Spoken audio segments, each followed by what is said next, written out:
TTD వెంటనే స్పందించి అసత్య ప్రచారమని తెలిపింది. లైక్ల కోసం సోషల్ మీడియాలో టీటీడీకి వ్యతిరేకంగా పోస్టులు పెట్టాడని టీటీడీ పేర్కొంది. అంతేకాకుండా CM Chandrababu, deputy CM Pawan Kalyan, ప్రధాని మోదీపై కూడా వివాదాస్పద వ్యాఖ్యలు చేశాడు.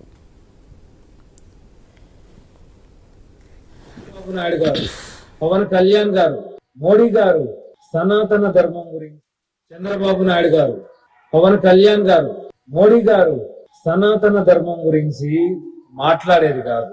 అసలు టీటీడీలో ఏం జరుగుతోంది ఇవన్నీ కూడా తెలుసుకొని ఫస్ట్ రీసెర్చ్ చేసి అసలు ఎక్కడ ద్రోహాలు జరుగుతున్నాయి ఇవన్నీ చూడండి. 36,000 రూపాయలు పెడితే సుప్రభాత్ సేవిస్తారు బ్లాక్ లో. 6,000 నుంచి 10,000 రూపాయలు పెడితే విఐపి బ్రేక్లు ఇస్తారు. ఈ విషయం మీకు తెలుసా? అసలు మీరు ఎప్పుడైనా వచ్చారా? మీ పార్టీకి మీరు ప్రోటోకాల్ దర్శనాల్లో వచ్చి మీ పార్టీకి స్టోరీలు చేసుకుంటే ఇక్కడ సామాన్య ప్రజలు ఏమవ్వాలి? ఒకటి గుర్తుపెట్టుకోండి, దేవుడితో పెట్టుకుంటే ఖచ్చితంగా నేను అనకూడదు కానీ పుడిచిపోతాం. దేవుడి సొమ్ము ఏమవుతుందో తెలియదు. టీటీడీ వాళ్ళు కూడా బాగా దొబ్బి తినడం తప్ప ఏం చేయట్లే. ఈడ బాగా ఎవరన్నా చేస్తున్నారు ఉద్యోగం అంటే అది పోలీసు వాళ్ళు మాత్రమే, మీరు కాదు. మీరు ఏం చేయట్లే, జనాల్ని దోచుకోవడం తప్ప మీరు ఏమీ చెయ్యట్లేదు. మనం చూస్తున్న మొత్తానికి సోషల్ మీడియాతో టీటీడీపై ఆరోపణలు చేసిన ఓ వ్యక్తికి సంబంధించిన వీడియోస్ మనం చూస్తున్నాం. ఇక తిరుమల వీఐపీల టికెట్లు బ్లాక్ లో అమ్ముతున్నట్టు కామెంట్స్ వస్తున్నాయి. రైట్, ఇదే అంశానికి సంబంధించి మరింత సమాచారం మా ప్రతినిధి గోపీనాథ్ అందిస్తారు ఫోన్లలో. ఎస్ గోపి. మొత్తం మీద తిరుమలలో అంటే యోగేష్ అనే వ్యక్తి సంచలన వ్యాఖ్యలు చేయడం జరిగింది సోషల్ మీడియా ద్వారా.